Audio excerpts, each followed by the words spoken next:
Well, it was fascinating to really learn the technology that they used. A lot of it was handmade. It was sometimes called the last of the handmade dams because there's a lot of handwork. They're grubbing out the old trees and the foundations and stuff where the water was going to be captured, and but they used steam engines and they used steam loaders and crushers with big engines, and people were scalded from the steam, and it was the latest tech diamond drills, latest technology of the time, so to speak.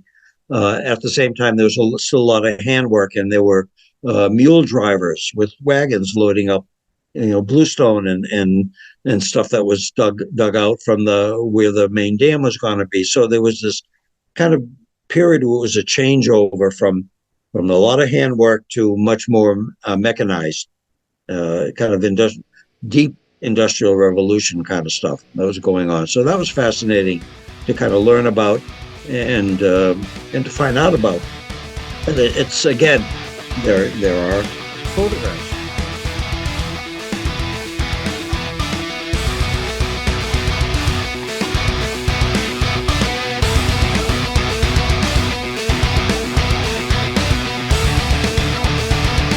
The bushwhacks were some of the worst days I've ever had in the mountains, or life, really. Whereas Panther Mountain is totally opposite. It's a mountain on top of a crater. I think the weather challenges on this incident were particularly difficult. It was really the development of New York State. Catskills were responsible.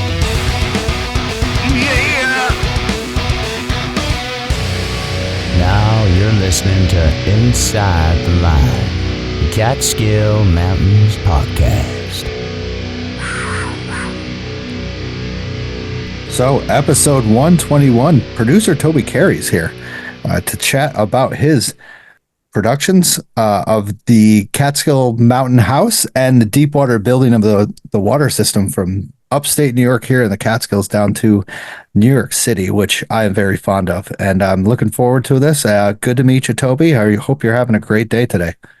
Yeah, thanks. It was really beautiful out. Got to do some garden work, which is always my saving thing. Put my fingers in the dirt. We like that. Definitely. It was a beautiful day all around everywhere.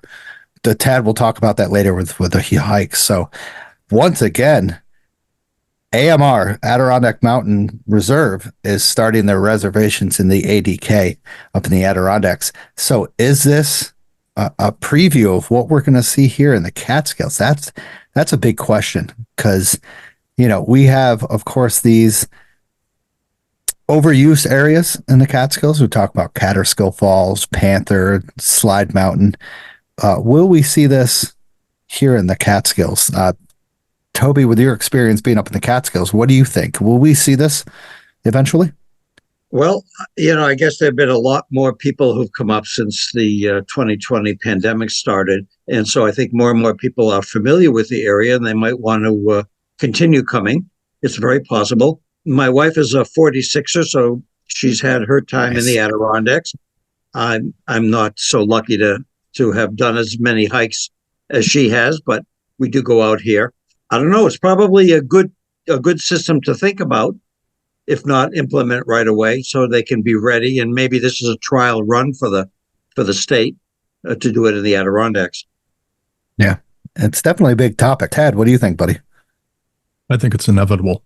I think it's a question of time and resources, but it's going to start just being phased in the Adirondacks, the Catskills, and elsewhere. It's inevitable. Yeah. So looking at the previous stats of the reservation system, they said, from 2022 to 2023, there was 52,000 people who registered in 2023, 16,900 reservations. And only of those 16,900 reservations, only 9,800 showed up. And then 2,600 cancellations. So they're in between that. So there was around let's say maybe 12,000. So 4,900 people did not even show up. So that, once again, opportunity for 4,500 people to, go to the Adirondack Mountain Reserve and reserve that spot didn't happen. So, Toby, I don't know if you're on board with this idea or not, but you seem like an enterprising fellow. What do you say we set up an app like StubHub or Ticketmaster and we start hoarding reservations and selling them at a substantial profit? What do you think? You go for it. Pat, I don't think you're that technologically advanced to do that. Look, Stosh, those are fighting words. After the podcast, you and I in the parking lot. Okay. I'm taking you down, buddy. So yeah. Well, a lot of controversy, of course, is happening with this. Of course, I'm on those or those Facebook pages where they talk about this a lot, and a lot of people had like missed opportunities because it said it was booked on the weekend. They couldn't get a reservation, but then they drove by and the parking lot was half full. So, I guess like you said, it's like a pilot still because it's only been happening for 2 years. And we have this, VUM coming up soon with the Catskill Falls area. That's going to be the spring is when it's going to be released. All their information is going to be released. So it's a big question mark. So it's a big topic. So Stosh, do you know what they do when they're sold out, but they have no shows? Do they let people in at say 10 o'clock, 9 o'clock, 11 o'clock, or is it just shut down for the day because they're sold out and they won't let more people in? I've heard they shut it down. That Wow. People tried to show up on their way to maybe another area and they saw that the parking lot was full and they wouldn't let them in. It's only for reservations only. So it's crazy. Toby, you're going to say something, buddy? Well, I was going to ask the same question, actually. I wondered if someone just showed up, whether they could get in. Yeah. So it seems to me with the technology that exists, they should be able to know that there's some slots open right on. If, of course, that means having a person on site, which I guess they have anyway, right? Otherwise, how do they keep people out? True. The DEC is on site with someone from the Adirondack Mountain Reserve. So, yeah, maybe there's not good cell service or other tech availabilities where they are. I don't know. Yeah. Well, Toby, we put a person on the moon in the 60s. I'm sure we can tackle this problem. Yeah, I would think. Yeah, it's something once again to think about because, we, like Toby said, ever since the pandemic, hiking has blossomed, hiking has grown. And I do appreciate that. It's brought a lot of hikers to the area, brought a lot of businesses have grown. And, that we have more volunteers, more volunteer system has come about. And it's a big plus, but it's also, once again, for these like parking areas, like Panther Mountain, just there's no parking available. Or, like I went to the Barnum Road today and there's, you can't park in the snowplow turnaround. So there's 3 parking spots available on Barnum Road going up to Thomas Cole. So what do? We gotta, and that, that brings my next question. Tad, go ahead. What are you going to say? Sure. Well, the obvious solution for you, Stosh, is if you drove a Jeep Wrangler, you would just make your own parking spot. So little inside tip from a Wrangler driver here. The Tesla can handle it. Trust me. I will challenge you on anything. No, I'm just kidding. Bottom out every time. So my question with this, I was thinking about this today. I was hiking. Should the DEC open up more viewpoints along different routes to get people attracted to different areas? What do you think, Toby? You think he's picking a fight here? Maybe. Yeah, because they're going to say, "What, you want to cut down trees?" So that's the first fight I guess you'll run into right away. And are there that many viewpoints to be added? I don't know. I'm not that much of a hiker to tell you that if I went up X mountain, that if they took down 4 trees, there'd be a great view of the valley. I don't know. So I'm not the right one to really comment, other than I'm a tree hugger. But yeah, it's a big decision. Hugging trees is good, but I think in a lot of areas of the Catskills, certainly in the Adirondacks, where it's designated Forever Wild, there's constitutional, New York State constitutional restrictions on tree cutting in the Forever Wild areas of those two parks. Yeah. It's one of those thoughts, though, like when going up, I maintain Thomas Cole, and there's that one viewpoint just below, like the call of Thomas Cole and Camel's Hump. That was once a fantastic viewpoint. I can remember 7-8 years ago, and now it's overgrown in that time. And do we get that opened up more again for people to travel from Bottom Road? But we don't have the parking in Bottom Road, so viewpoints are attractions. People are going to seek them out, but we should get people to, refocus themselves. And it really isn't about the viewpoint. It's more about the journey to the viewpoint, that experience, either who you're with or how you're absorbing your moments of solitude along the trail. I'm not a big fan of hanging out at viewpoints and taking in the view. I just like to stay under the canopy and check out everything that happens under that canopy. Outrageous. I'm a viewpoint kind of guy. We're like the odd couple, face it. You're electric, I'm gas. You're into viewpoints, I'm into under the canopy. And do you hike together? What's that? Do you actually hike together? No, I've only met Stosh one time and it didn't go over very well. He knocked me down. I got hypothermia. SAR had to come and rescue me. It went something like that. Am I wrong, Stosh? Deny it. Am I wrong? Not entirely wrong. Your friend got hypothermia. Well, I did suffer from it at times. I had episodic hypothermia that day. Fantastic. So once again, big topics to come up with the rise of hiking in Catskills and the Adirondacks, the East Coast, anywhere. Do we do this and that to help out this and that? But it will cause this and that. It's just all over the place. Everything's all over the place. So speaking of a couple news around in and around more of the Catskills, more outside the Catskills. So Mother, I've actually been to this place. Mother falls 140 feet to death while hiking with family in Sedona, Arizona. So a hike in Sedona called Bear Mountain. It's actually the highest peak in Sedona. A 40-year-old mother fell 140 feet off the cliff and unfortunately passed away. And the woman and her husband and her 1-year-old child were visiting from California and rented an Airbnb in Sedona. And I've been to Sedona at least 2 or 3 times, I think. I can't remember. I was young. But Bear Mountain's the highest peak there. Called 911. They had to get rescue squads and stuff like that up there. It's not the easiest hike, I will tell you that, especially being the tallest peak in Sedona, which is probably around 8,900 feet. Sedona starts off plateauing probably around 6,000, so 2,000 feet of elevation gain is just crazy. And just to think of that once again around this time, it's just difficult. And they're interviewing hikers as they were coming off the mountain, and said the sheriff's office is looking into the events that led to the 40-year-old mother's death. So crazy stuff. So Toby, who do you think did it? If you were following along a family of 3 with a 1-year-old child or hiking and up the highest peak in Sedona, mom falls off a cliff, dies.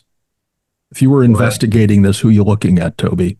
Boy, oh boy, you've you got me. You don't have a library to put the butler in, so it makes it difficult, Look, that's about as far as I can go. Well, that's good creative insight. I wouldn't have thought of going to the butler, but he wasn't on the hike this time. All I know is it's really unfortunate situation for the father as well as the child, to lose your wife, the mother of your child, and presumably be a suspect at the same time. Yeah. And like I said, Bear Mountain is definitely not the easiest hike in Sedona. I've thought about doing that, but I was just like, no way. It's the highest peak in Sedona in the area. So Ted's got a little bit of information for us. So the travel magazine listed Devil's Path as the 7th steepest hike in the USA. Why the 7th? Why not number like 3 or 4? Yeah, that's I found that to be interesting. You pointed out you must have done the calculations or actually read the article, which I didn't do. Right? It's apparently based upon elevation gain per mile. And the Devil's Path is the entire hike is 25 miles, more or less, 8,100 feet. But they were ranking in the upper 5 of that list short hikes. Some hikes that were under 3 miles, and I'd rather do a 3-mile hike with 1,500 or 2,000 feet of vertical gain, as steep as that is, as opposed to doing the Devil's Path 25 miles up and down, up and down, up and down. And then, as we all know, when you get to the end and you finish on Westkill, what's next? Westkill Brewing. That's right. Well, no. It's what the fuck? St. Anne's, right? St. Anne's Peak. What the yeah, fuck? You got Sorry, one Toby, more. if you don't mind the. Yeah, it was in the disclaimer, Toby. This is an explicit show. You might have to go say some, Hail Mary. I'm not nervous. Okay. I'm not nervous. It's all right. You're hanging with the young crowd tonight. Hey, I started it, So, Tad, you bring up, like, once again, a great point. They had some hikes on there, 4-mile hike over in Yosemite, up not Devil's Path. What's that called? Half Dome, right? Half Dome. Like, how do you compare, a 25-mile hike to a 4-mile hike? Like, yeah, I do Half Dome it any day, every day. Yeah, right. The full Devil's Path. To be honest, I've never done the full Devil's Path. I know I can't do it. I can't do 25 miles. Physically, my body, I have too many broken parts to do the 25. So that's how hard the Devil's Path is. Toby, have you ever done any hike on the Devil's Path kind of area? No, I'm not. As I said, I'm not really someone who's experienced in serious hiking. I've been up to a few viewpoints. I've been to Overlook more than once, and I've been to stuff like that. But I've not been lucky enough to learn how to do that or to experience it all. Certainly nothing like 25 miles. That's not even in my consciousness. So Correct. It's a tough hike. I gotta admit, and to say something like Half Dome, comparing it to a 25-mile hike of up and down, up and down, up and down, it's just absolutely insane. Yeah, I like things like Huckleberry Point. That's good. Nice hike. Oh yeah, great spot to be in the fall, which we were a couple of years ago. So like that. That's about my speed. As I say, my wife back in the day did all it was a 46er, but she goes along with kind of what I'm looking for these days as well. We spend maybe more time along the Shokan Rail Trail than we do hiking up these days. So that rail trail, yeah, it's got some great views. Yeah, well, there's a whole history there that I won't get into the politics of that thing, but why not later on? Well, it relates to one of my films actually. Rails to the Catskills has a section about the heritage railroad operation that's still ongoing, the Catskill Mountain Railroad, and how the rail trail purists wanted the tracks where they're running, and that became a big battle. It just kind of erupted as I was doing this nice, sweet historical piece about railroading and the history of it in the Catskills. So I had to fold it in. So it's I'm aware of it. Interesting. It would be great to hear about the rails of the Catskills, like different, I've talked about that different times, but to hear different kind of like sections of the Catskills with their rail trails or the railroads are actually amazing, phenomenal. There's it's an ongoing thing. Wherever there are disused tracks, the trail people have their eye on it, and some of it makes a lot of sense to me.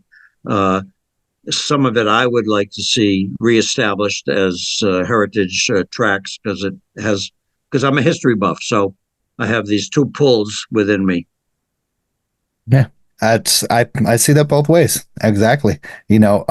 What side more of you leaning to making it kind of like a history trail, or just like I guess I don't understand what the difference is from making it for people that can hike and then making it kind of like off-site for people to check out or something. Well, there exists. For instance, there's the Catskill Mountain Railroad runs now out of Kingston up to about 2 miles shy of where the Shokan Rail Trail begins, which goes around the Shokan Reservoir, or at least on the north side of it. Um, and that is right now just a railroad track, and the train runs on its schedule, and they have about 50,000 tourists that take it every year. So it's a reasonable operation. And of course, the trail folks would like that to become a trail as well, because their plan is connectivity of trails all the way from New York City to Buffalo. And, this is a piece of it. It could be a piece of it all the way up. So they have their eye on that. And the railroad, for its part, says, well, and this is something that exists quite a few places, let's do rail with trail. So there's a walking trail beside the existing track that could be put in. And that's kind of to my mind, the highest use of that stretch of territory, rather than just pull out the successful railroad operation and only have a trail. So, and I'm with you on that, Toby. I think you can have the two coinciding with each other. If you're riding a bike or walking, you don't have to be on the old railbed. There's nothing intrinsically valuable or unique about walking on the old trail bed itself. And the walkers, the bikers, the hikers can be alongside the existing tracks or the reestablished tracks. And frankly, it'd be kind of neat to either walk up and then take the train back, or vice versa. Yeah. That's part of what the railroad's plan is, that keep a few cars from going up Route 28 to the Shokan, and they go on the train. Take your bike, get off at the at a rest stop, basically along the track, right near the rail trail, and then you've got 11 miles of rail trail around the reservoir if you want it. So, wow, absolutely phenomenal idea. Yeah, so we'll see what happens. It's in the mix right now. It's been talked about. The politicians know about it. They're starting to discuss it. We'll see what happens. There's always some pushback on both sides. So stay tuned. We'll stay tuned. So, Toby, you're going to be on this show again. Well, maybe. Who knows? Hell yeah! I definitely will hook that up. So, did that have to do anything with the Catskill Mountain Railroad being awarded the $4 million? Does that have anything to do? Yeah, it has a lot to do with it. In fact, the trail purists say, how dare they get this grant? They didn't go through the county, and they did it, on their own, and, trying to get it kind of squashed. But that grant money will be used by the railroad to do a bunch of things, and they have a piece of land right near the trailhead that they want to develop. There are no, this is an interesting thing that I just learned, that there are no signs on the thruway talking about the Ashokan Rail Trail, because there are no bathrooms on the rail trail. Evidently, you can't have any signage pointing to a tourist destination unless there are restroom areas available. So one of the things the railroad wants to do with this property that they've leased is to establish some restrooms and, a little a gift shop or a historical museum kind of spot. And then it becomes even more of a tourist destination. 100% agree with that, because the lack of bathrooms in the Catskills is one of my hot topics that I always talk about. Yeah. Let's not even go there. Okay. Talk about shooting the shit, Stosh. My God, it's so crazy. Like, I mean, it's that and the Adirondacks and stuff. It's just, it's uncomfortable, I guess. Is that how you say it? Poor Stosh. No wonder why you don't go on long hikes, buddy. And we talk about that, speaking of bathrooms, I love Stewart Shops because it has that lock that you turn on and it says like occupied, unoccupied, right? So Toby's with me on this one. Are you recording still, Stosh? I mean, Heck seriously. yeah. I'm hitting the mute button on you, buddy. No. Well, when my wife and I travel to New Hampshire, which we do every couple of months, or certainly during the summer, we take the back route, and Stewart Shops are a must-stop place. So I'm with you. Yeah, thank you. Like they have the locked, unlocked thing, and you can tell when somebody's in there, so it's not that awkward jerking of the handle where somebody's like uncomfortable inside. So every time I go into a Stewart's, I'm going to go over to especially if I see your car outside, Stosh, I'm going over to the bathroom. And if it says occupied, I'm going to throw stuff at the door on you. I'm just going to start heaving things. And that'll be the last time. That's the last time you'll relieve yourself at a Stewart's. It'll be so traumatic. I didn't know this was going to be such an exciting show, but I'm really glad that I'm part of it. See, this is why I like to. This is called shooting the shit. It's fun. It gets everybody loosened up for the interview, and a lot of people don't understand. It's sometimes it's too professional. This podcast is not. This podcast is 100% fun. That's what I do it for, and that's what Tad. Hopefully, that's what Tad does it for. I don't know if he does it to be popular or something. I'm not doing it to put it on my resume. Okay, that'd be so sad. I just want to say one thing because it relates to my history. There's a feel to this show that is much like early access television programming. And now Toby, I don't know if that's insulting or not. I mean, no, that's a compliment. That's a compliment because I was very involved in the beginnings of access television in Woodstock, and then it had a 10-year off the air kind of time, and then it came back again, and I was involved with the bringing it back. So I appreciate the good humor, the unafraid nature of the presentations because it's just great. We got in a lot of trouble because people tried to do that and was coming into people's homes, unbidden, so to speak. This is a little different because you got to sign up for the podcast, so you kind of know what you're getting into, or you might know what you're getting into. So and this is where Toby announces his candidacy for the 2024 election on our show. You heard it first on Inside the Line. Toby Carey for president. Save me, please. I know, right? All right, we better move it on. Stop politics, no politics. All right, so thank you to the monthly supporters: Chris, Darren, Vicky, John, Betsy, Denise, Vanessa, Joseph, Jim, Michael, David. Thank you guys so much for supporting the show. Really appreciate it. Also, check out sponsors for the show. Outdoor Chronicles Photography. Molly from Outdoor Chronicles Photography specializes in adventure elopement and adventure coupled photography in the Catskills, Adirondacks, and the White Mountains. She's an officiant for getting married, a licensed guide, and she is also a story maker. Molly won't just give you photos, she'll give you memories that will last forever. Don't hesitate to get a hold of Molly on all platforms. Also, have you ever wanted to learn more about hiking or backpacking, or even just brush up on some of your old skills in the backcountry?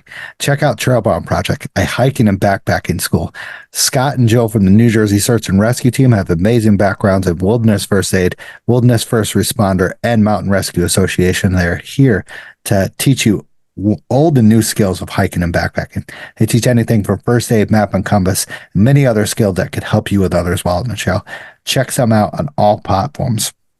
Let's move on. Let's see. So, you guys having anything to drink tonight? Besides, I guess I'm the only one, probably. Not me. Water. Hey, that's good. I'm gonna have water in a second. So this is where I normally say that I'm having a cup of coffee, but I ran across a little interesting news tidbit this week that I thought I would throw in lieu of telling everybody that I'm drinking another cup of coffee. So I saw in the news this week, this fellow, Vincent Dransfield, 110 years old, which is known as a super centenarian, is living, they report that he's living independently in New Jersey at 110 years old. He still drives his car every day, getting coffee at the convenience store and buying lunch. So everyone would want to know what Vincent attributes his longevity to. And this ties it into, what am I drinking tonight? Let's look at the answer given for Vincent. What does Vincent credit his longevity to? According to his granddaughter, milk. Milk still plays a role in his life. The supercentenarian credits drinking Ovaltine, a milk flavoring and nutrition supplement, every day after breakfast for his longevity. He's been so outspoken about it that when he turned 100, everyone drank Ovaltine at his birthday party.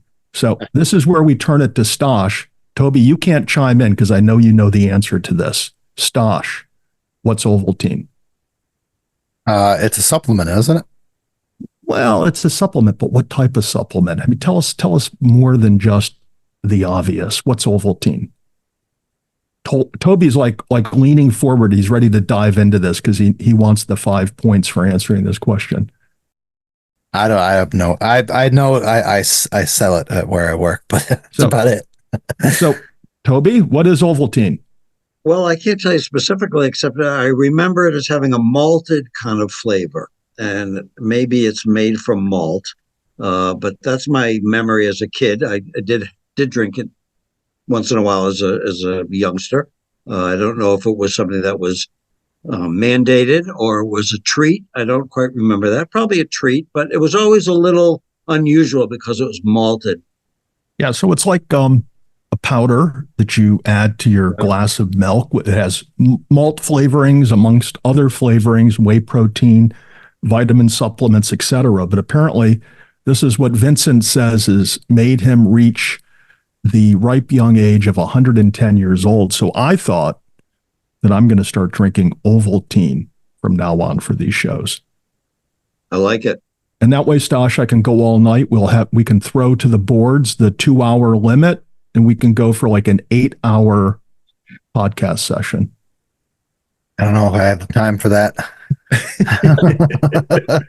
And the funny thing is, you bring that up. I remember watching a documentary on people from Italy who base their longevity on wine and starch, basically, from their bread and stuff that they have the in gardening. I think I saw that as well. It was a special. They went around and did a dozen or so of these areas with a high concentration of centenarians. And one of the things that was common to most of these areas were the old folks spent a few hours a day out gardening. Well, it's funny that this documentary that I watched with my wife, it was, I'm trying to think of the guy's name. He's very popular. He was in like a music teen thing.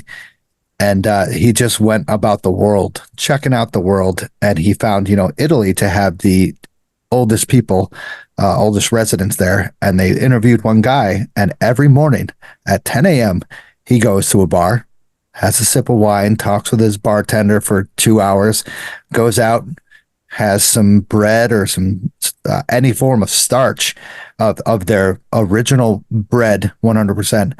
And he is 113 years old. And he's walking, he's going up these hills, and I'm just like, my God, my knees are giving out on the way down. And I'm just like, somebody rescue me, but this guy's killing it.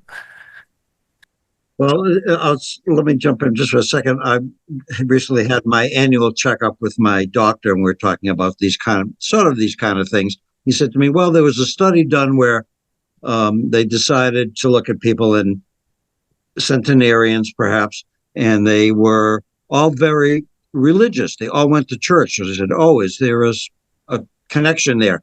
And what they discovered was all the churches were up on a hill. So they all had to climb the hill to go to church. So it was the hill climbing that was the good thing for them, not necessarily kneeling in prayer. So there you go. Wow. Yeah. So exercise. A lot of study. Well, exercise and wine. That's what it seems like. So, yeah. So cool. Excellent. Yeah. I'm just having a good old rum and Zevia. Once again, a nice way to bring out get out the soda and the sugar and the stuff like that in my life and kind of get balanced. So is that embarrassing? That's Toby's laughing. I'm I'm out. laughing because I'm at the point where I'm trying to cut out sugar, and I just think the balance idea of the bringing the sugar in sounds good to me. I know, right? Like I had a sip of Coca-Cola the other day. I'm like, oh my God, this is so good. And I have my windows open. Can you hear that? Can you guys hear that annoying truck that just went by? No. Okay, good. Because it's just louder than heck. I got my windows open because it's 60 degrees outside and the wind's blowing in. It's absolutely phenomenal. But Toby, why don't you go with previous hikes or something that you would like to chat about that you've done recently of just enjoying nature? Enjoying nature. Well, I've got a great property here. We do a lot of gardening, both flowers and veggie gardens, kind of my spot. So we have a small stream behind the house that gets roaring when we have these big Catskill rainstorms. So it's always something different and changing. So I'm about as happy in my backyard as I am anywhere in the Catskills, frankly. And some of my good friends don't quite understand it, and my wife doesn't quite understand why I don't want to go to Italy and anymore, and get on an airplane ever again. And I'm feeling pretty grounded here. And in fact, again, relating to my work, if you will, in video, I have probably a dozen what I call landscape projects that I did. Many of which are here. Some are in New Hampshire, but really paying attention to the landscape and kind of some time studies going in with that. So it's something that keeps me off the street, so to speak. So that's Nothing my wrong with that. outdoor adventures lately. I've been picking up leaves from around bushes. There you go. Nothing wrong with that. As long as you're outdoor, breathing in that open air. Yeah. It replenishes the soul. Tad, how about you, sir? Oh, I went out on Sunday with Danny and some friends of his, and we did some geological exploration. One of the fun twists of hiking with Danny is he likes to educate you about the terrain and how it came about to be shaped the way you find it when you're out hiking. So before the hike, he handed out some legit reading materials, deglaciation of the Hudson Valley between Hyde Park and Albany, New York, and some other materials are very interesting to read. And then we spent about 6 miles hiking around an area of lower elevation in the Catskills. It's privately owned, so I cannot say where it is. And I'm not posting any pictures of the scenic views, but I'm telling you, it was jaw-dropping, just jaw-dropping. And to have explained what shaped and contoured it by Danny was really a treat. But I'm looking forward to getting out and crushing some mega this weekend. Nice. So, this Danny person you speak of, is he a geologist for New York State? Yes, he actually mentioned that you interviewed him for one of your videos or your movies. Nice. Exactly. When you were talking about geology, I said, it's going to be our Danny, who's in our Mountain River film, which is about the Esopus Creek. And we go back to the early geology of it with him. And he takes us out on the creek with some of the students he's been working with. He's a great interview. Of course, his knowledge is astounding. Exactly. And a lot of fun. So, great. Good. See him again, say hello. Yeah, I will. And I get the pleasure of hiking with him more and more often. And it's both enjoyable and educational. Yeah. But I know Stosh was out today doing some trail maintenance. Why don't you tell us how that went, Stosh? I just want to say that I'm jealous that you get these Saturdays off and get to go with Danny and talk about the geological features. Like, God, it's so... Whenever you're ready. We actually were out Sunday. this time. Yeah, I gotta work. On Sundays. I'm a slave to the United States. So to the hourly wage. Yes. So today I did my annual, well, not my annual. I usually you do twice a year, you do trail maintenance at your spot. Unfortunately, where I have trail maintenance, I at least do it 5 times a year because the overgrowth of my area that has, prickers and ferns and stuff like that, it gets pretty harsh once in a while. So I went up and I did my trail maintenance, and I have a trail from Camel's Hump up to Thomas Cole. To me, this is the probably most beautiful section in the Catskills, just because of that area between Camel's Hump and then starting up Thomas Cole has got to be one of the, I don't know, just the connections with the forest, the flat areas, switching from old birches to balsams back to birches. It's just ferns all over here, flat areas, mud over there. It's just absolutely phenomenal. But I went up there. You got to haul your gear up 2 miles. 1,300 feet of elevation gain for 2 miles.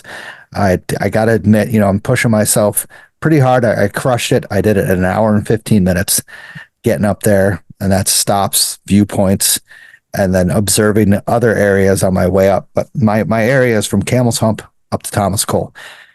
Went through there, trimmed back some pricker bushes that I thought would be a problem in the future, because it always is. I never have to go up there twice a year. It's always 4 or 5 times a year. But there was actually a significant amount of blowdown in the area. I had at least to cut at least 3 or 4 like good 4-inch trees to get out of the way so people wouldn't go around them. And luckily, some of the times I saw that people did push those branches and trees out of the way. So I thank people for doing that. But it was actually one of the more tougher days that I've had to do trail maintenance. And, the one thing that I am extremely positive about, I had to clean up absolutely 0 trash, none whatsoever. Absolutely phenomenal. And to have that after, the pandemic and after it's explosive and hikers, I am 100% glad that I do this stuff, and then that these people, hopefully are learning about leave no trace and keeping these trails the way they are. And I only have to do the maintenance that I have to do. But absolutely beautiful day, sunny, 65 degrees, wore shorts. God, wind was blowing. I was the only one on the trail. I couldn't ask for a better day, and my arms hurt. So I had 2 questions for you. First one, any ticks? Nope. No ticks? Yeah, because we were all getting ticks on Sunday, but we were also, we started off under 1,000 feet. Second question, maybe more important, did you finish your work for the day, or do you still have to go back and do more? Absolutely. I'd never leave there without finishing that. Yeah. So you got it all cleared out and trimmed back. I hate to brag, but I also cleared out the trail going from Camel's Hump all the way down to Barnum Road. Wow. There was actually 3 or 4 more blowdowns, and actually one of them was pretty significant size, was probably like, I would say like 4 or 5 branches of like 4-inch, 5-inch in width, and did it all by hand. No mechanical, no gas powered stuff or anything. That set stretch from the road up to, there's like a set of rocks that are a viewpoint as you're hiking in. You know where I'm talking about? Oh, hell yeah. Awesome spot. I have not been there on a warm and sunny day that I haven't seen snakes. I haven't seen any snakes there either. Well, I see them all the time there. That's like one of the places I know that I'm going to run into snakes in the cats, is that spot. Interesting. Yeah. Maybe they have respect for you and they just get out of the way because they know you have shears and clippers and a saw, and they're just not going to mess with you. Yeah. Me, they're just like around my feet, and I kind of get a little freaked out and pick up the pace and get out of there. Yeah.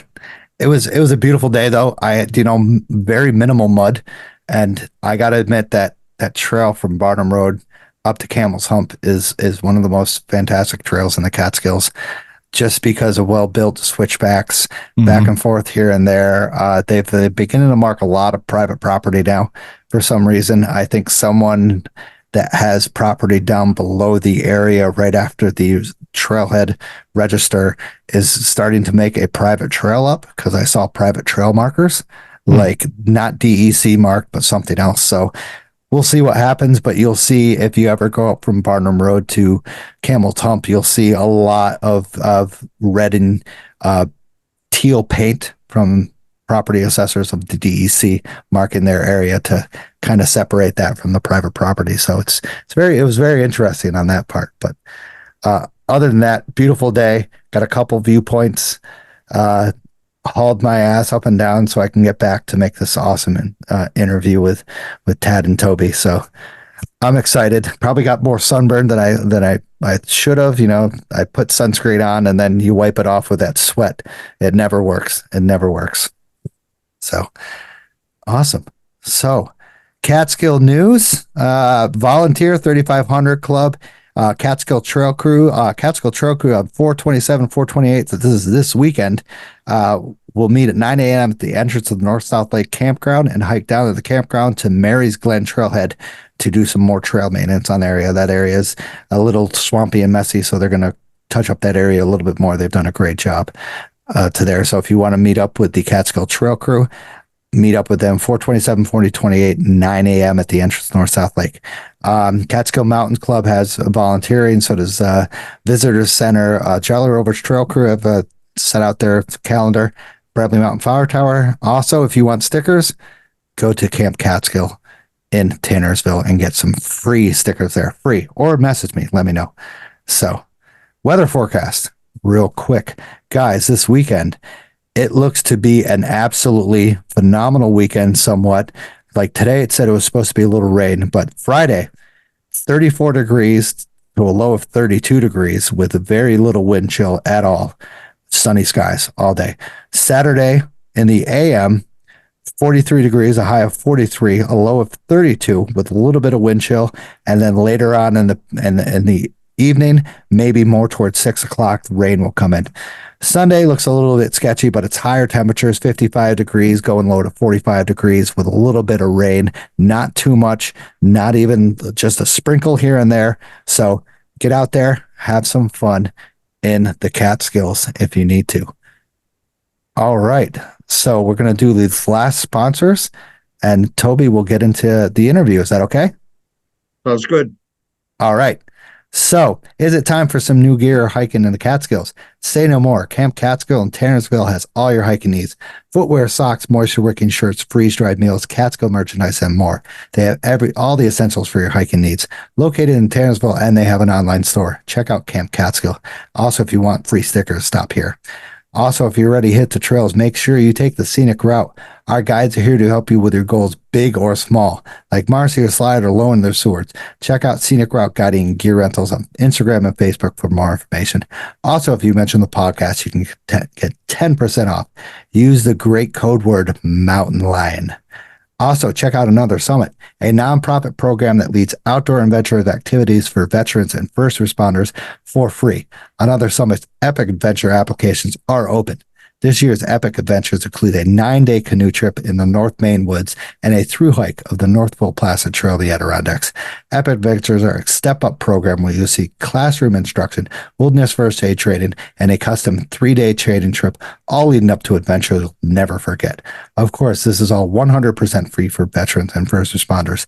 Applications are open until May 1st for the Allagash Rivers trip and May 15th for the Northville Placid Trail. Apply today at anothersummit.org. All right, so let's get on to the guest of the night. Let's go. So producer Tobe Carey is here to talk about his productions with his movies called Deep Water, the building of the water system in the Catskills and the Catskill Mountain House and the world around. Now he's done a bunch of other ones, and I can't wait to hear about those too. The Rails to the Catskills. I'm looking forward to. I'm actually going to look into that, Tobe. So welcome to the show, buddy. Thank you very much. It's a pleasure to be with you. I enjoyed the first hour, so hopefully you can enjoy what I have to say a little bit. So we'll see. I'm sure we will. I'm sure we will. I've been looking forward to this. I am my my thought or my I'm trying to think of the words about the reservoirs. It just goes crazy. Like I am just I don't know what to say. I'm trying to think of the words to say. It's just that the reservoir system that we have up here is unexplainable. So with your films, you have explained it a pretty good amount. So Yeah, well, Deepwater's been what we call an evergreen. It's been in distribution now for 23 years. Hard to believe. We just had a screening at the Shandaken Theatrical Society at the Phoenicia Playhouse, and about 100 people turned out. So we were very wow. pleased with that. So it keeps on going. People don't seem to buy videos the way they used to, certainly.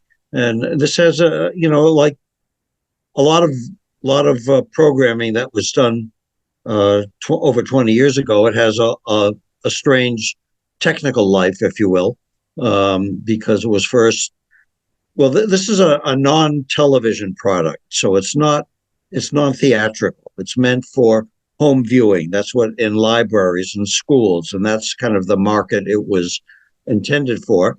So our first distribution was, other than cable TV stuff, was on VHS video. And then, of course, DVDs came along, so it's distributed on DVD, and it still is distributed that way. And then, of course, streaming came along, so now it's available on Vimeo on demand, as all of our programming is. So it's now has a worldwide reach, where before it had a much more limited reach.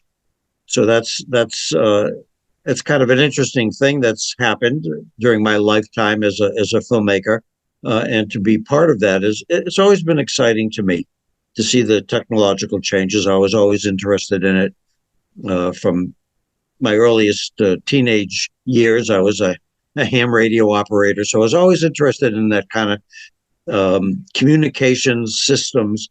I ended up studying communications in college and had my master's in film. So I've been into it, I guess, since I was a teenager, if you will. Yeah, your early days of the Catskills. So how did you get involved in the Catskills? Well, let me step back a minute. From 19, I was in college. I graduated in 1964. The Vietnam War was hot and heavy. The draft was hot and heavy. I then was given a fellowship to do graduate work at NYU, which kept me out of the draft. I was very happy to do that. I hated my program. I decided I had to quit, stab my mother in the heart, so to speak, when I told her I was quitting graduate work, my fellowship, giving it up. And I joined the Peace Corps, and they had me. They took me, and that was very exciting. And that also kept me out of the draft for 2 more years. I said, that's a good thing. Because you're too young to know this, but it weighed on every male in this country at that time, and it was a big deal. So I was happily in the Peace Corps. It was because of my communications background. They sent me to an educational television project in Bogota, Colombia, where I was for 2 years. And I was not a producer then. I was working in schools with teachers, trying to help them use the instructional television programming that other volunteers were helping produce in Bogota. It was sent out over the country by microwave, bouncing from mountaintop to mountaintop. And I was trying to help teachers kind of deal with this, which they didn't kind of like too much, because it made them stop everything at 10 o'clock in the morning for the social studies TV broadcast.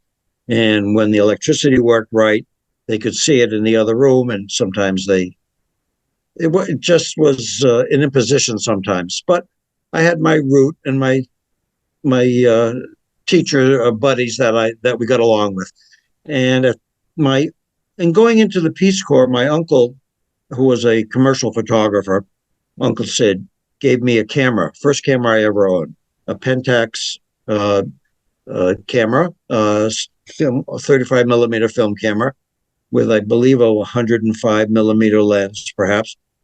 And that was the first time I ever really looked through a viewfinder and began to understand what photography was about. And while I was in Bogota, a lot of my buddies in the Peace Corps were film and TV producers, and they knew how to make movies, and I didn't know anything about that. So I tagged along with them and began to understand a little bit about what that was like. And Bogota was a very cosmopolitan, still is a very cosmopolitan city. It had film clubs, French films and Italian films, and all these European new wave films. So I got kind of an education just by going to films, and then ended up back in graduate school at Boston University, where I got my master's in film and went on from there. Wow. So that was 16 millimeter film back in the day. Very expensive. Poor students could barely afford it. You get to shoot 2 minutes of film on a reel and then have that processed and then hopefully you'd get a negative back or a positive, depending on the film stock you were shooting. And you hope you didn't have a hair in the gate or something else didn't happen and your shoot be ruined, and then you'd have to start all over again if you could afford the film stock. But during this time, late 1960s, was the first beginnings of portable video, what was called the Portapak. So I don't know if either of you or any of your listeners know about the history of video at all, but it's got its own strange history. When Sony brought out the Portapak, it was like, wow, crazy. I can record for 20 minutes now on a reel instead of 2, and I didn't have to send it any place to be processed. Wouldn't cost me any more money, and you can reuse the tape. So this was a boon as far as I was concerned. Of course, it meant going back from color film to black and white video.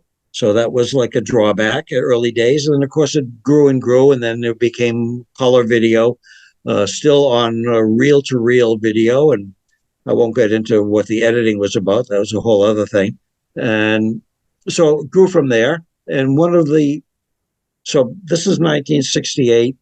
1968, myself and my wife at that time, Colleen, and my brother Marty and his wife Susan, who were living in the Lower East Side and trying to make that a thing, and their 2 kids, and my younger brother Alan, who was in Hollywood trying to break in as an animator, all decided we would live together and form a group. And we did. We lived together in the woods of New Hampshire for a year.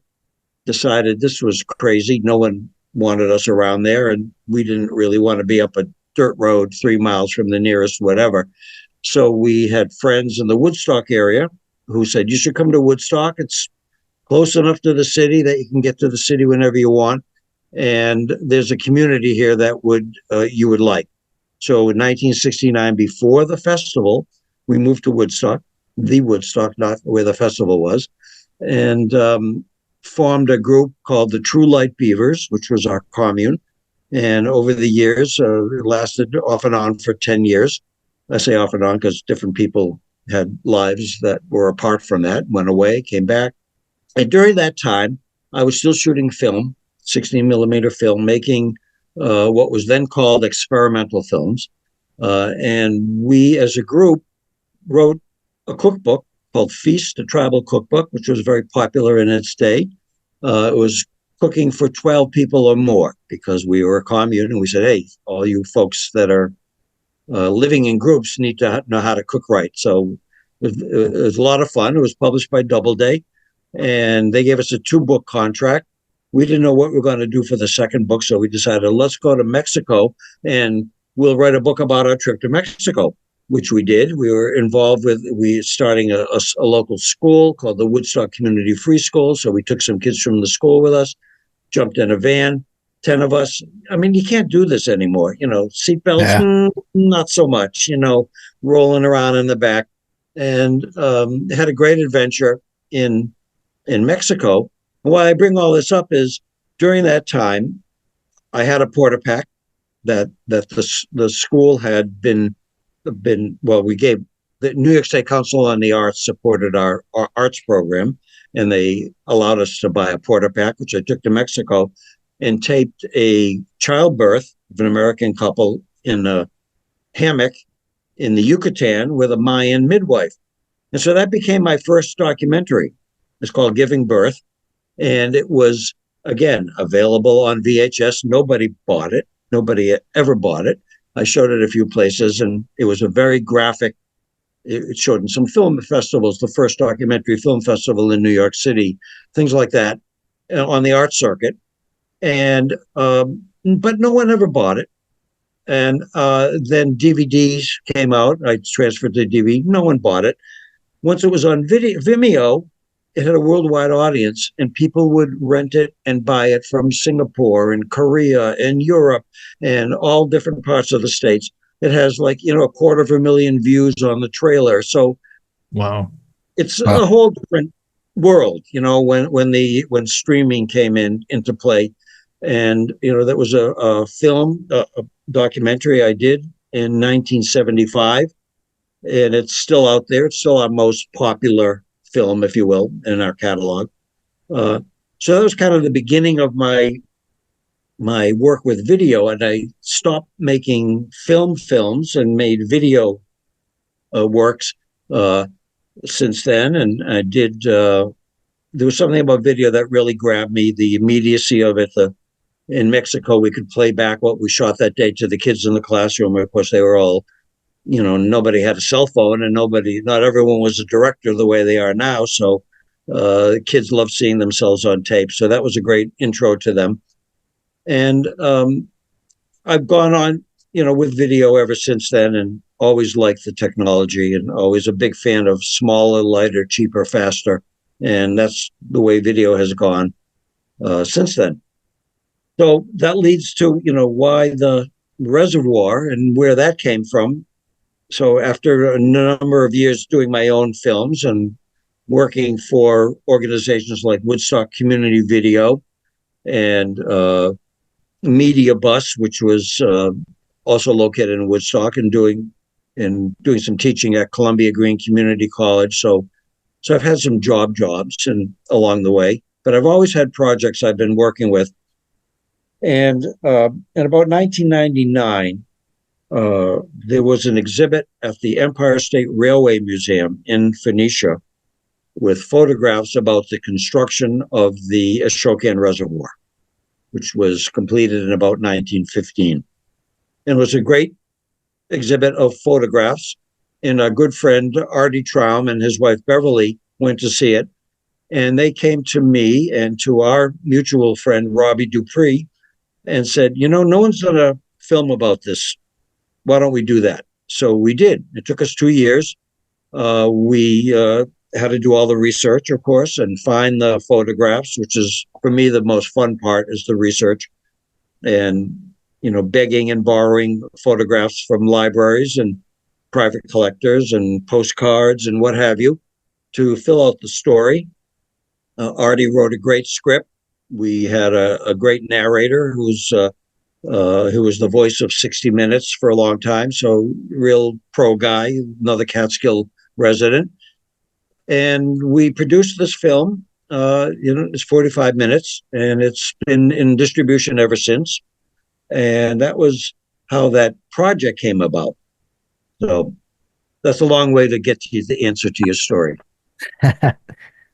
Tad, do you want to go with the next question?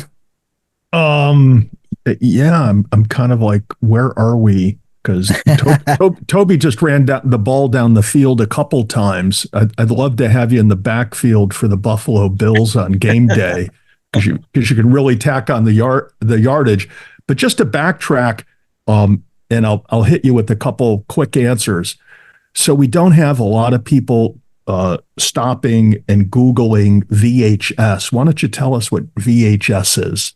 Right. Well, if you remember, back in the day, there were two competing home video systems. One was VHS, and one was Betamax, which was a Sony system. VHS was JVC Corporation and Panasonic, so they were the big rivals. And it was a tape. You put in a videotape machine and you played the tape. And there were rental stores like Blockbuster and places like that rented them after a while. And VHS won out over Betamax because you could record all of these recorders could record on, off the TV if you know how to set it up right. But VHS could record for 2 hours, and Betamax could only record for 1 hour. So people went for VHS, and Betamax kind of fell by the wayside, except we video makers liked that it was a more robust system. We thought the image looked a little better. So we were in favor of Betamax, but we lost. At any rate, so that was VHS. And there's still, I still have 3 machines here because once in a while I have to transfer an ancient tape that might already exist on VHS, and they still play pretty well. So you've been doing history films and documentaries going back to the 60s. Yes. And has that been the primary devotion of your time and effort, is making the history films and the documentaries, or did you have a full-time 40-hour-a-week job that you tried to juggle in the movies and the documentaries with? There were times when I had a job. As I said, I worked with a group called Woodstock Community Video, which was in the early mid-'70s. And we were an arts organization, pretty much existing on grant funding. At those, back in the day, there was something called CETA, which was a war on poverty program under Lyndon Johnson.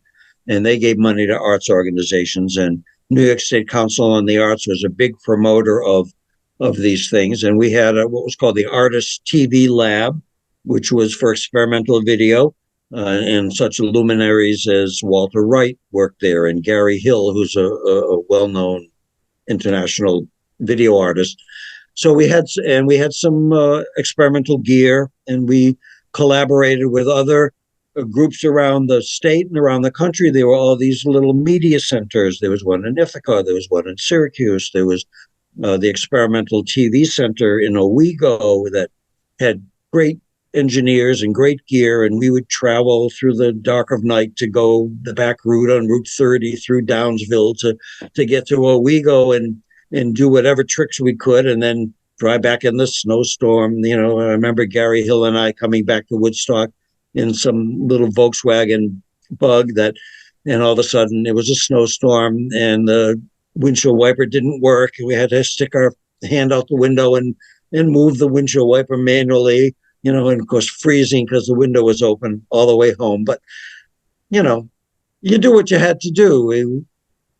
Yeah, I went on many a ski trip in a Volkswagen Bug in the 70s, so I know where you're coming from with that. So, but what I'm hearing from your answer, and I think this is really cool, is that you were able to pursue your passions throughout your life, and your life wasn't consumed by a 9-to-5 52-week-a-year job that you grounded out and did day in and day out over your lifetime. Is that fair to say?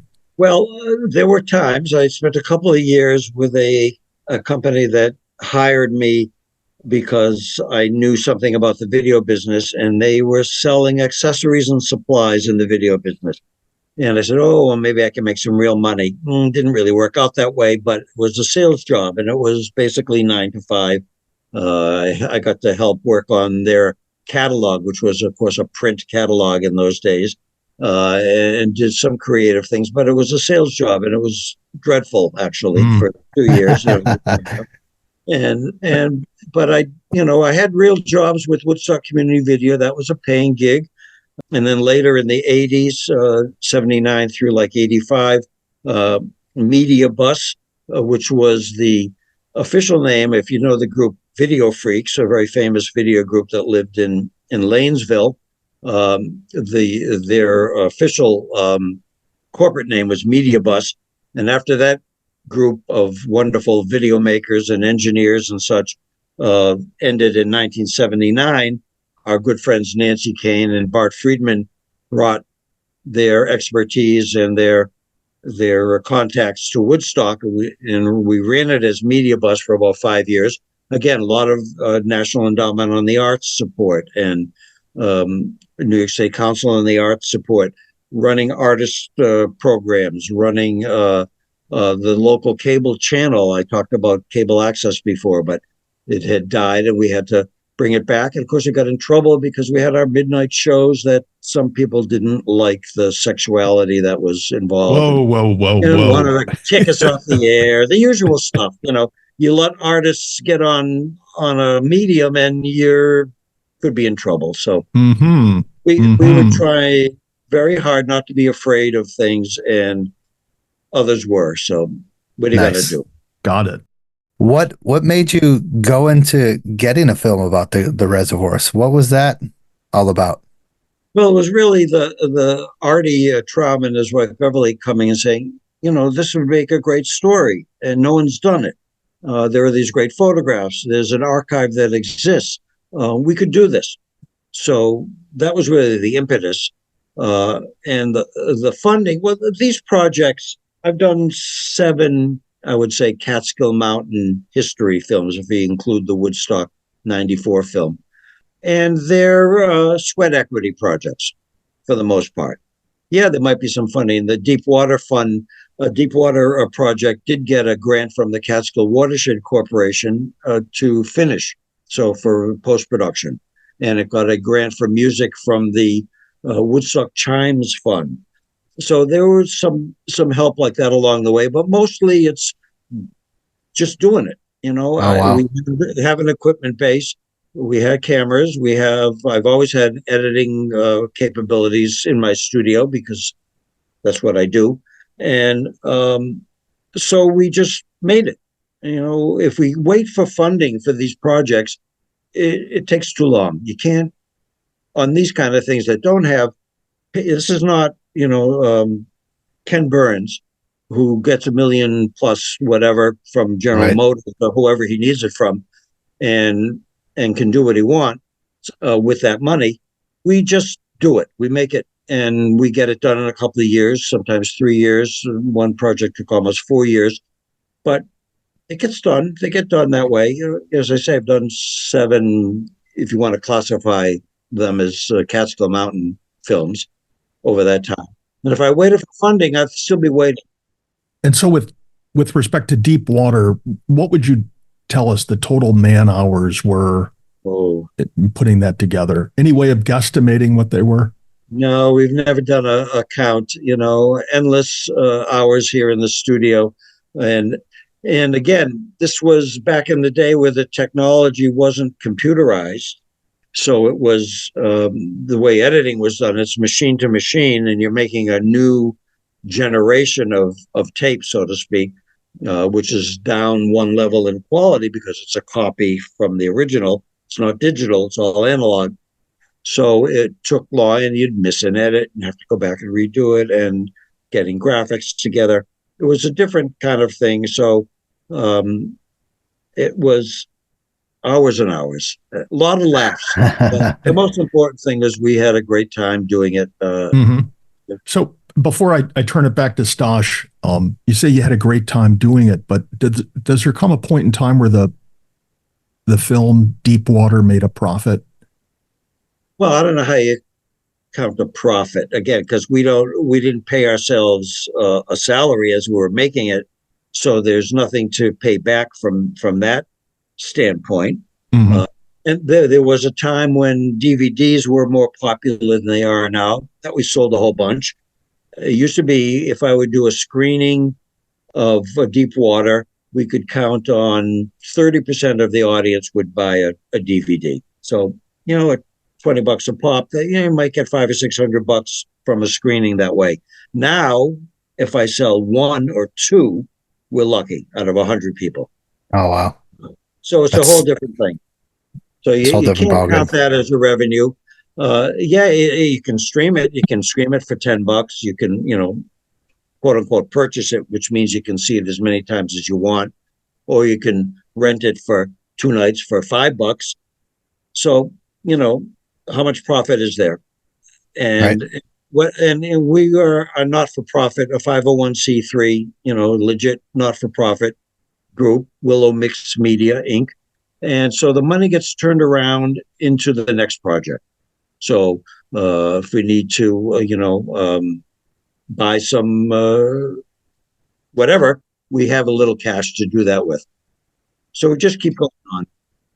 So we kind of jumped the gun a little bit here. What is the movie we're talking about? That you Deep Water, the Catskill water system, or like you want to chat a little quickly about that? Well, it's about the construction of the Ashokan Reservoir in the west of the Hudson Reservoir system.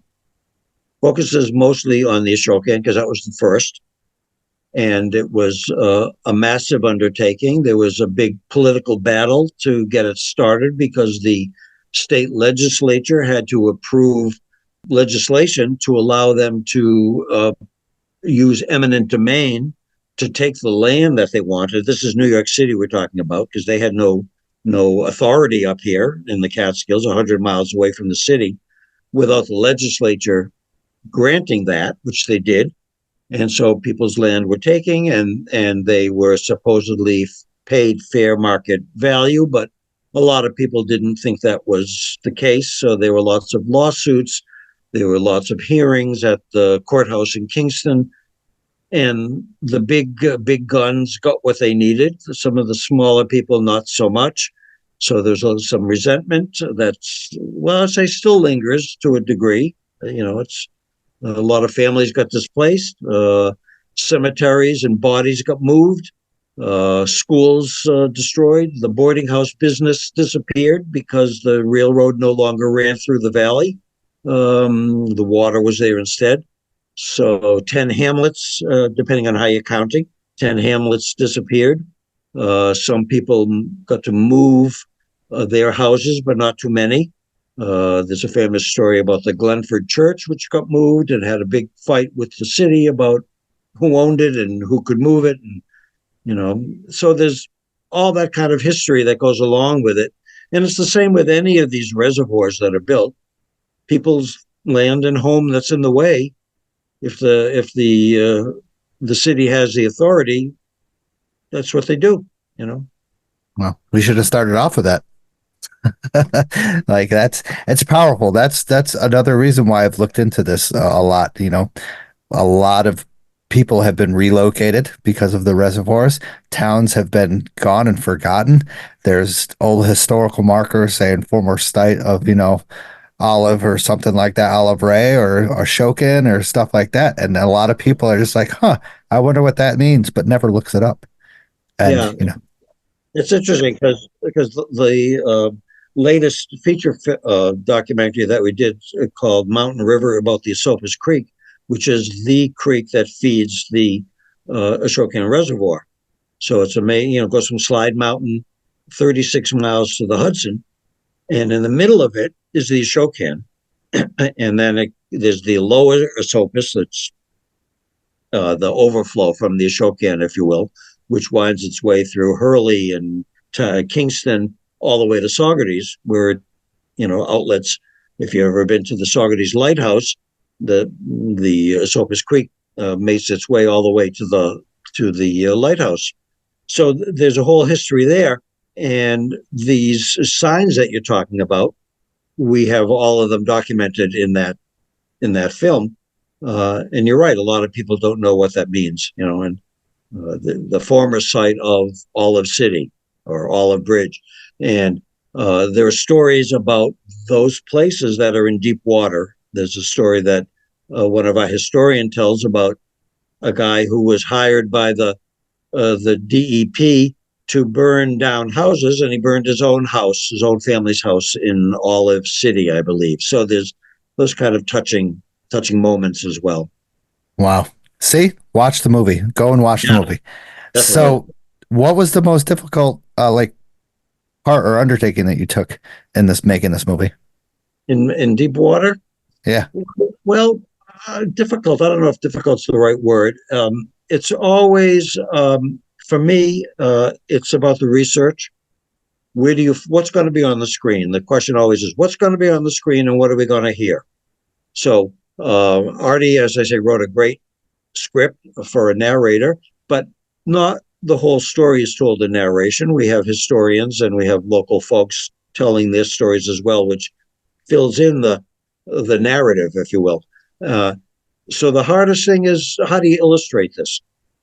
So you have to, if someone's talking about Olive City, you want to be sure you get the right shot of Olive City. And where do you find it? Well, it might be in the library, it might not be, but the DEP has a great archives of stuff. They hired a lot of photographers to document the building of it, and so there's material available, but it's a slog to get through it and to catalog it and to scan it and make sure you get it right. So no Google searches in this time. No Google searches, but now, yes, yeah. What a difference! Uh, I would say, starting with a film about an artist in Kingston called The First Artist in America, about John Vanderlyn, who was a very famous neoclassical painter of his day. He was born in 1775, so lived through the revolution, the burning of Kingston and the revolution, and grew up, was a protege of Aaron Burr's. He has this whole story. And by that time, yeah, I could do Google searches for his paintings because they were in museums. And you could, on Wikipedia and on all these various sites. So you could actually locate things much more easily and get permissions much more easily. And of course, a lot of them are copyright free because they're so old. So there's that goes with it too. And the other thing I like to do, and I've done with several films, not Deepwater, because Deepwater we had contemporary Woodstock musicians, because Robbie and Artie, being the wonderful musicians, know everybody who is appropriate for this. So we have a lot of great Johnny Harold and Abby Newton and people who you may or may not know about, but you should, who play on it. But for some of my other films, like The First Artist in America or Sweet Violets, I took music of the era. So Sweet Violets is about the Victorian era greenhouses that grew commercial crops of violets, of our aromatic violets, which were the flower of the day. And Rhinebeck was the violet capital of the world, and they shipped 1 million blossoms a day and all that kind of stuff. And they were great music written of that era, and some of it about violets that we had Bill Vanaver, who's a great composer and arranger, take and arrange. But those scores were available online. That's my point that I'm trying to get to. So there again, it's a great source for things. Okay, get the sheet music, and he could rearrange it from the sheet music in his computer. So it's a great work. I would trying to find stuff online even nowadays with about the reservoir is very frustrating. You have to dig deep to find it, and you have your movie The Reservoir, Deepwater, and you have like old historian stuff, but it's still there's still some good gaps that you fill in with your production. And what with all this background and all this discovery and stuff, what did you find most fascinating about the creation of the Ashokan Reservoir, or kind of most devastating as well, because there's both sides of the story? Yeah, well, it was fascinating to really learn the technology that they used. A lot of it was handmade. It was sometimes called the last of the handmade dams, because there's a lot of handwork. They're grubbing out the old trees and the foundations and stuff where the water was going to be captured, but they used steam engines, and they used steam loaders and crushers with big engines, and people were scalded from the steam. And it was the latest diamond drills, latest technology of the time, so to speak. At the same time, there was still a lot of handwork, and there were mule drivers with wagons loading up, bluestone and stuff that was dug out from where the main dam was going to be. So there was this kind of period where it was a changeover from a lot of handwork to much more mechanized, kind of deep industrial revolution kind of stuff that was going on. So that was fascinating to kind of learn about and to find out about. It's again, there are photographs of these things, because they documented it pretty well. So Those photographs are absolutely amazing to see, them hauling concrete by a line, like a line going across the Olive City area to the dam. Is just, I'm just like, what the hell is going on here? And they had these giant derricks and they worked. So yeah, everything worked, and it still works to this freaking day and age. That's the thing.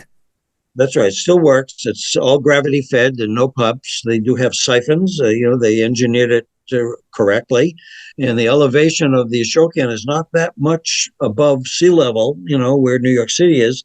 So you think about it. They had to be very careful about their geology, really, and to know where they're going. They go under the Hudson with the Catskill Aqueduct, 100 miles to the Kensico. They have these two settling reservoirs before it goes into the city. So it's a very complex system. They are building, I don't think they finished yet, another water tunnel, so that they can fix some of the leaks in the present ones. Yeah, it's quite something. I gotta admit, then it's some of the stuff that they update it once every very, very few and far between, which is crazy. They just started talking about the Delaware Aqueduct over on the oh my God, Canisville Reservoir, which is really neat to see. And just to say that going from Ashokan and Delaware, Rondout, and Schoharie, all gravity fed down to the Kenneco is just absolutely phenomenal. And with doing this, Toby, did you find any like hidden facts that you didn't know about, or that you didn't share about in your production that you want to share on here? No hidden scandals or anything like that I can think of. It was very interesting. Of course, you think about this, they're taking all this land, and you can imagine there are cemeteries there, and of course there were. So a lot of bodies got moved, and some bodies were either misidentified or not identified, and they have numbers or wow, letters, because they were never properly identified. So there's a great cemetery you can visit, which has rows and rows of these graves that were moved, and they're really not very well identified, some of them. So where's that at? That's in I want to say Moonhaw.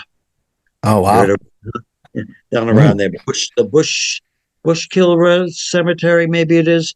I got too much in my brain. I can't keep it all in. That's absolutely crazy. That's kind of like, military stuff where they're just going about it too fast and they don't document everything, and they just don't really care at the time. They just want to get the project done. Well, yeah, it could be that. There's still people who are mad about that. They've lost relatives. So, yeah, can imagine. Yeah. So, Toby. Yes, sir. I'm not letting you off the hook. Uh-oh. All right. So, I checked on your website, and on your website it says the building of the Catskill water system is a tale of heroism and heartbreak, political maneuvering, lost villages, brilliant engineering, and a power struggle between New York City and the Catskills. It's the story of a city desperate for pure water and the reluctant rural area that was forced to provide it. There you go. Did you and that kind of sums it up pretty well, but for our listeners and for Stosh and I,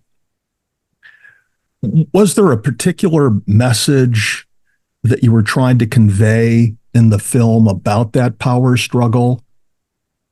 Well, just that it affected people, and local people got displaced, and some people committed suicide because they were so distressed, and wow, some people were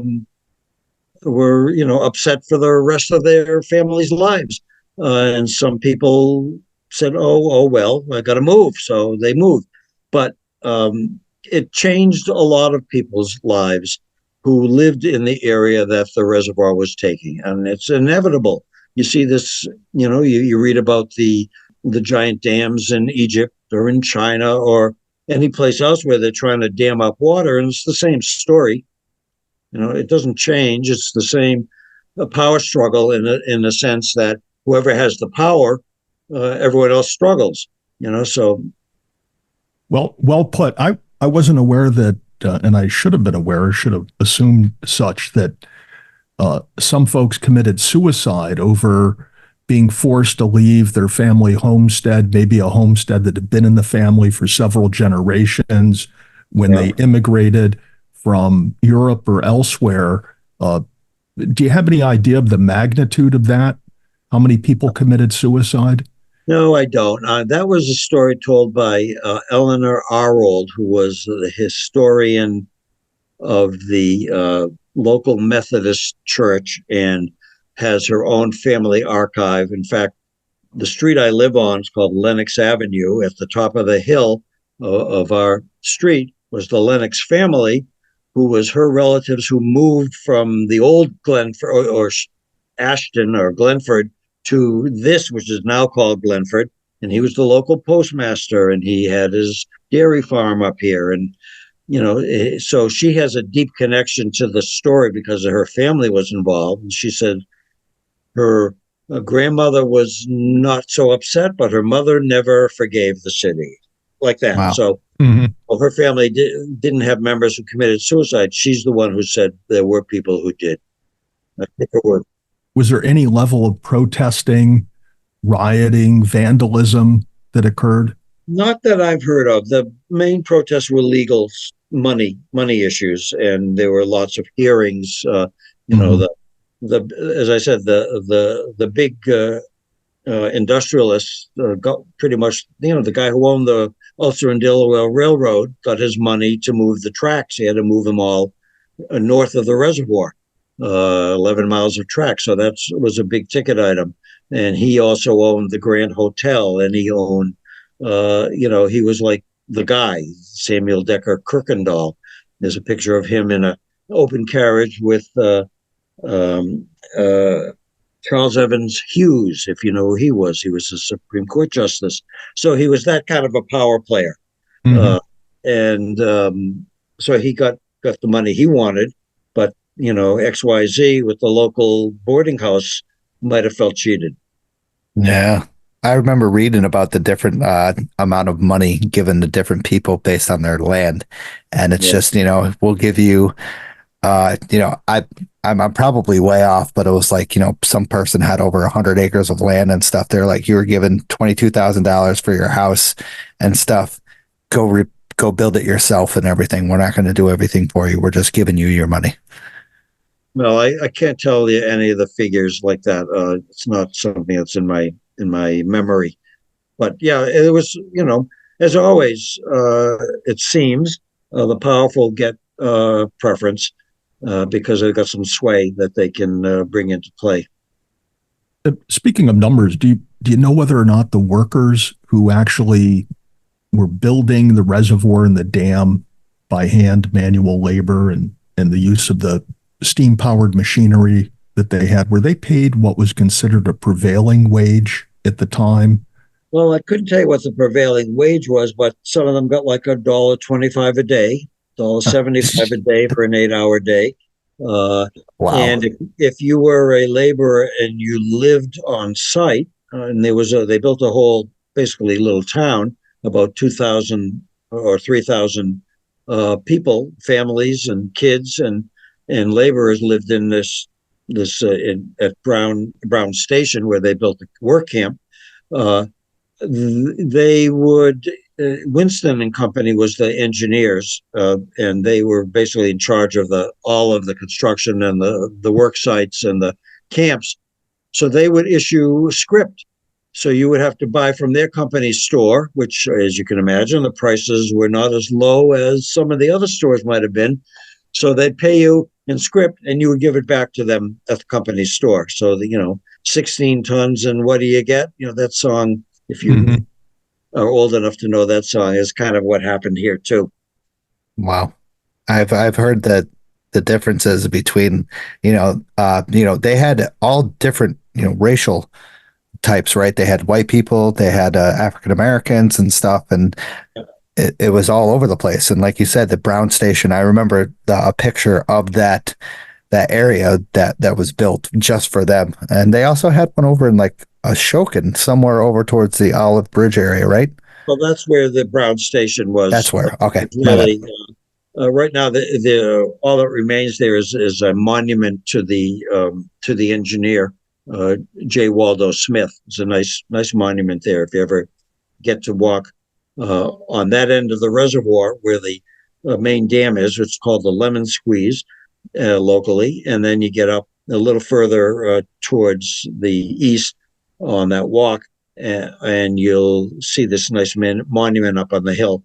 That's kind of where it was, and it was quite advanced camp for its time. Had electricity, and they put on shows, and they had a baseball team, and of course they had a police force. The DEP had a police force, and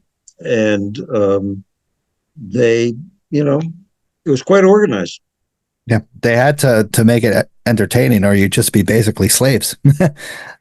So we were talking about deep water, and then the reservoir system was once again a fascinating creation in Catskill Mountain history.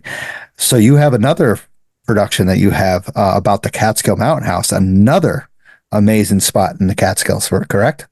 Yeah, as I said, I've done a bunch of things about the Catskills, and one of which is the Catskill Mountain House and the World Around, which is about the first great American mountain house, which was the Catskill Mountain House. It's now this year is the 200th anniversary of the opening of that Catskill Mountain House. It wasn't called that at the beginning, but it eventually became called that.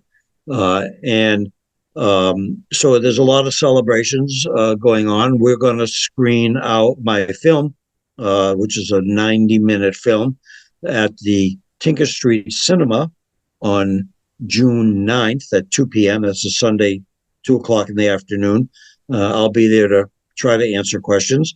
It's the story of that great hotel and the other great mountain houses in the northern Catskills. This is not about the Borscht Belt. This is about, the mountaintop houses and the Overlook Mountain House, the Grand Hotel, the Laurel House, the Catskill Mountain House, and the Hotel Carterskill.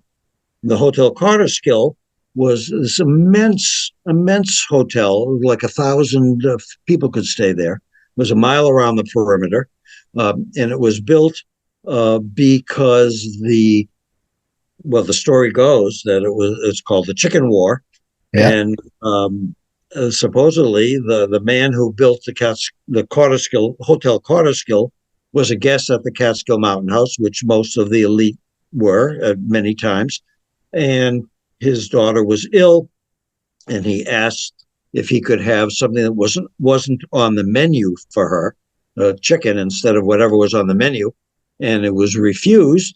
And he got upset, and Charles Beach, who was the proprietor of the Catskill Mountain House, said, "If you don't like it, maybe you ought to build your own hotel."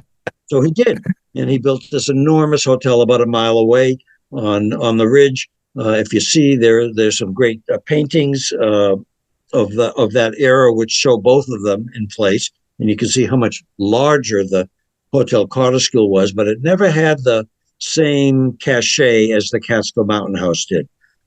Even though it was didn't have to go to church when you went to the Hotel Carterskill, where church going was part of the weekend at the at the Catskill Mountain House. It was very you could there was alcohol, there was it was a little more modern, if you will, at the Hotel Carterskill, and it burnt down eventually in the 20s, and then of course the Catskill Mountain House kind of lingered on and was really decrepit and out of business. Someone tried to revive it, and finally the state in the 1960s burnt it. It was already very heavily damaged from hurricanes and other events. So they burnt it down, and all that remains is the wonderful ledge that overlooks the whole Hudson Valley. You can look up and down the valley over to the Litchfield Hills if the weather's right. And it's the ledge from that Natty Bumppo in the Pioneers, is recorded as saying, and the question is, what do you see from there? And he says, all creation, lad, all creation. So it's a famous James Fenimore Cooper line from that ledge where the Catskill Mountain House was. Gives me goosebumps. Gives me goosebumps. Love that. Yeah. I love the chicken morts. I always talk about that. I talk about that a lot. And, that sounds like a New York City power struggle, kind of like that's going on today. You don't like it? Well, build something else. Well, fine, I will. And then they go and freaking build a 20, 30, 40, 50 skyscraper thing right next to you and tell you, F off. Right. So, well, it went on. Of course, they built the hotel, and then railroads started coming into the area, and the guy who ran the Hotel Catskill was buddies with the folks who owned the Ulster and Delaware Railroad, so he got them to build a spur of their railroad close to his hotel. Then that left the Catskill Mountain House without a railroad to get to him, and they were up on this peak, and people had to take a 5-hour carriage ride or walk up the mountain to get there. And so he built a railroad from Catskill to the bottom of the mountain, and eventually built a cog railway, the Otis Elevating Railway, which went up the side of the mountain to the doorstep of his hotel, if you will. And that was a great innovation. It took 10 minutes to go up the hill instead of 5 hours. So, hey, so they had those kind of dueling things going on as well between the folks who own the hotels and who had the railroad right of ways. And one was a narrow gauge, and the other one, they were both narrow gauge, and they could interchange cars at one point. And then the Ulster and Delaware says, no, we're going to make it full gauge. Sorry, your railroad's out of luck because you can't interconnect with us to the west anymore. You can only go one way. You can't go back down through Phoenicia.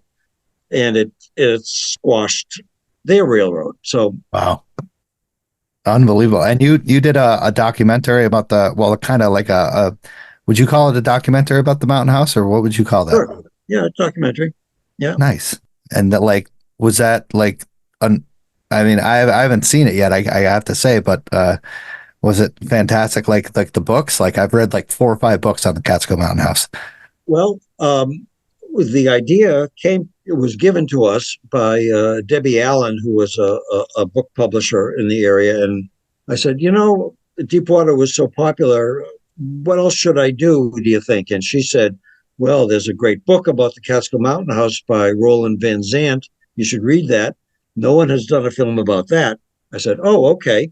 So one of the great things about making documentaries and these kind of films is I get to learn so much, things I never knew about or ever knew existed. And I didn't know anything about the Catskill Mountain House or any of these hotels. And his book was a great introduction. So I started from there and did as much research as I could. And again, we had a great narrator and a great historians who really knew the stuff, both from the mountaintop and from other areas. So we were able to put together the story in a kind of, we think interesting way. People seem to like it. So. Oh, that Ronald Van Zant book, absolutely phenomenal. I learned so much, not even just from the Mountain House, but from the Catskills as well. Oh God, what a great documentary, basically on the Mountain House. It was just crazy. And of course, there was a great site for the Hudson Hudson River School of Artists to go to, and that whole area to paint during that. Thomas Cole and Asher Durand, and we get to use all those great paintings. I mean, what could be better to look at that great art and know it's about something that we're doing a documentary. I'm going to definitely check that out. I'm sorry I haven't checked that out already, but it is definitely, I'll check it out at work tomorrow while I'm on the clock. Great. Sounds good. So you working on anything now? Well, I'm always doing something. I'm doing a lot of photography, a lot of street photography right now, and a lot of landscape stuff, as well as I continue to work. I retired, quote unquote, when I turn 75. I'll be 82 this summer, so that's where I'm Wow. at age-wise. So when I was 75, I said, no more clients. I'm done. I had finished a film on a commission called the Luis Moses Gomez and his Mill House, which is a historical site just in the northern tip of the town of Newburgh. Was the first Jewish entrepreneur in the Hudson Valley, came up from the city in the 1700s and built this trading post basically and started from there exporting lumber and stuff back to New York, which was, of course, growing like crazy during that time. So had a good business going. Anyway, fascinating story. And that was the last one. I said, I'm done. I've gotten some calls since then. I said, no, not doing that anymore. Thank you very much. Try this person, that person. So I'm doing my own projects. The Mountain River was one that we did during that time about the Esopus Creek. And I'm now helping my two sons, who are both savvy filmmakers, do a story about our communal days. So it's a more recent history, a more contemporary history from 1970s, living in the Woodstock area, living communally, writing those books I talked about, having great adventures, a lot of music, and being the person that I am, I have a lot of archives that they can use. So we'll see how that goes. I'm trying to keep my fingers off it as much as possible. My only direction to them was make me laugh. If it makes me laugh, I'll be happy. So we'll see where that goes.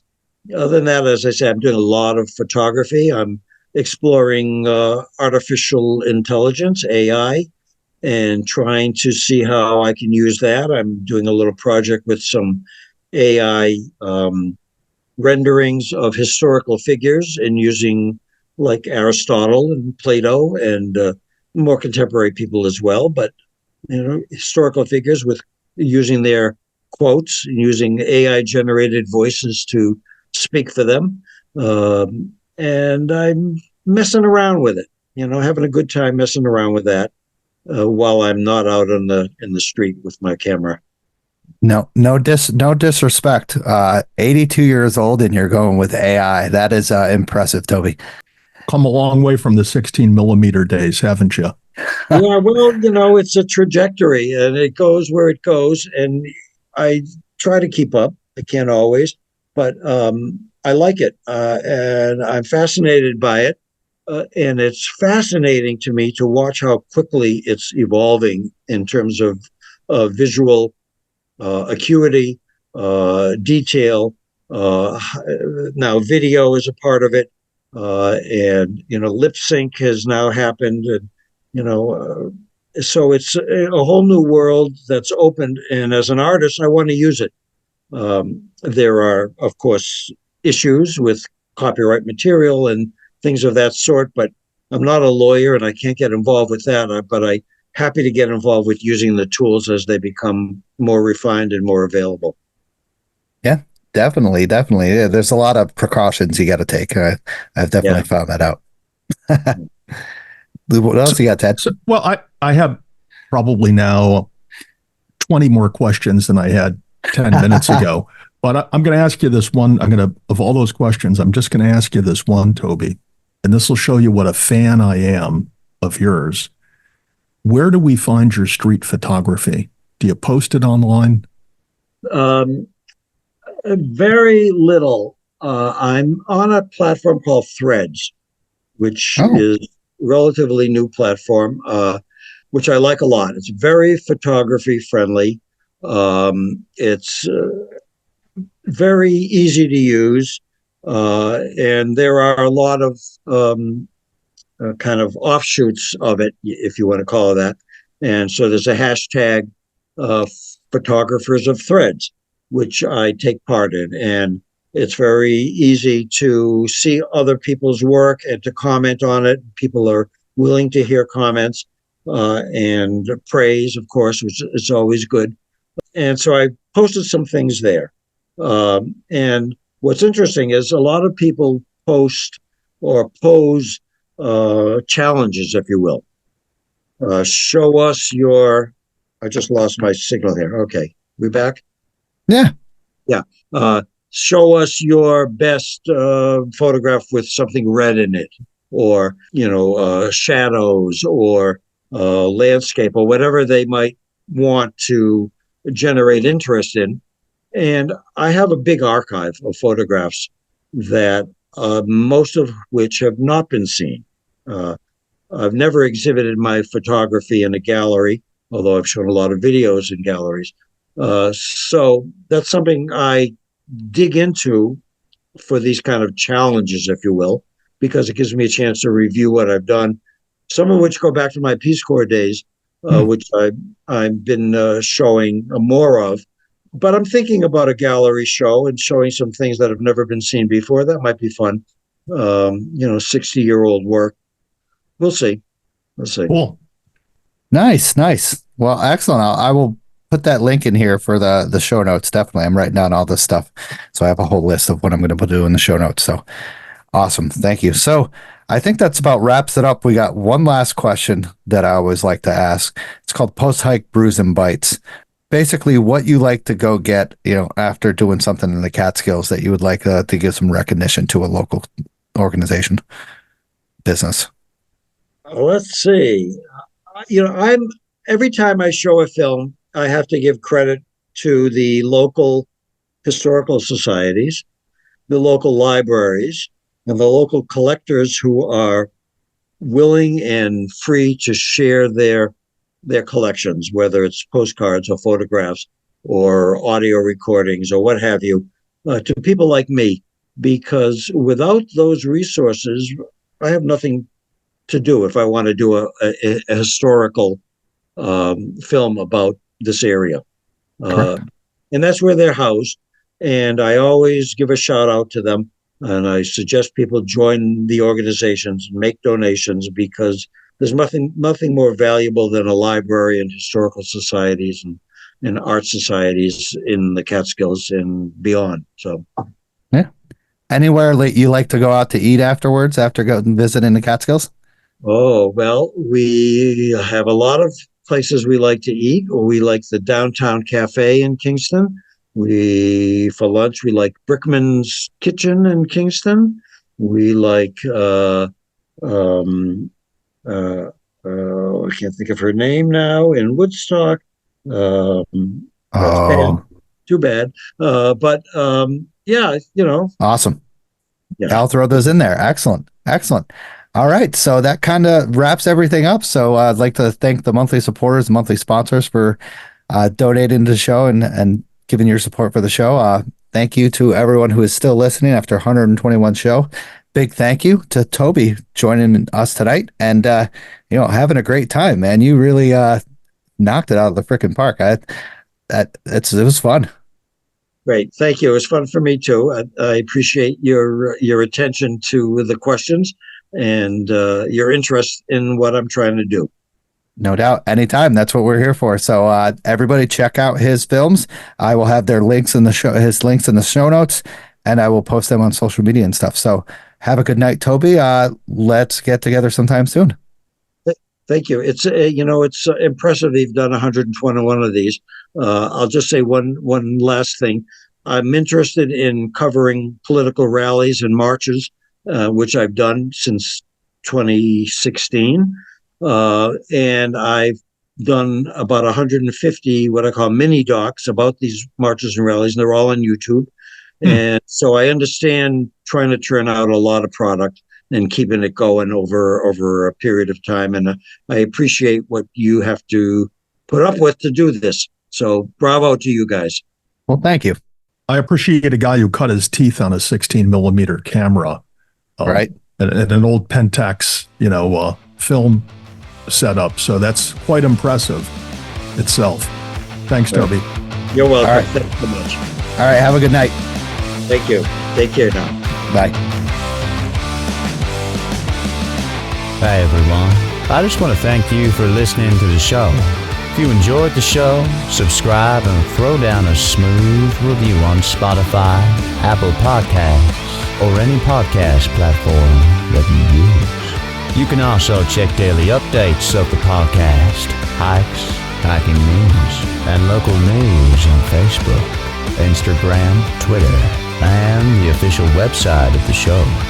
Remember this, you gotta just keep on living in the Catskills, man.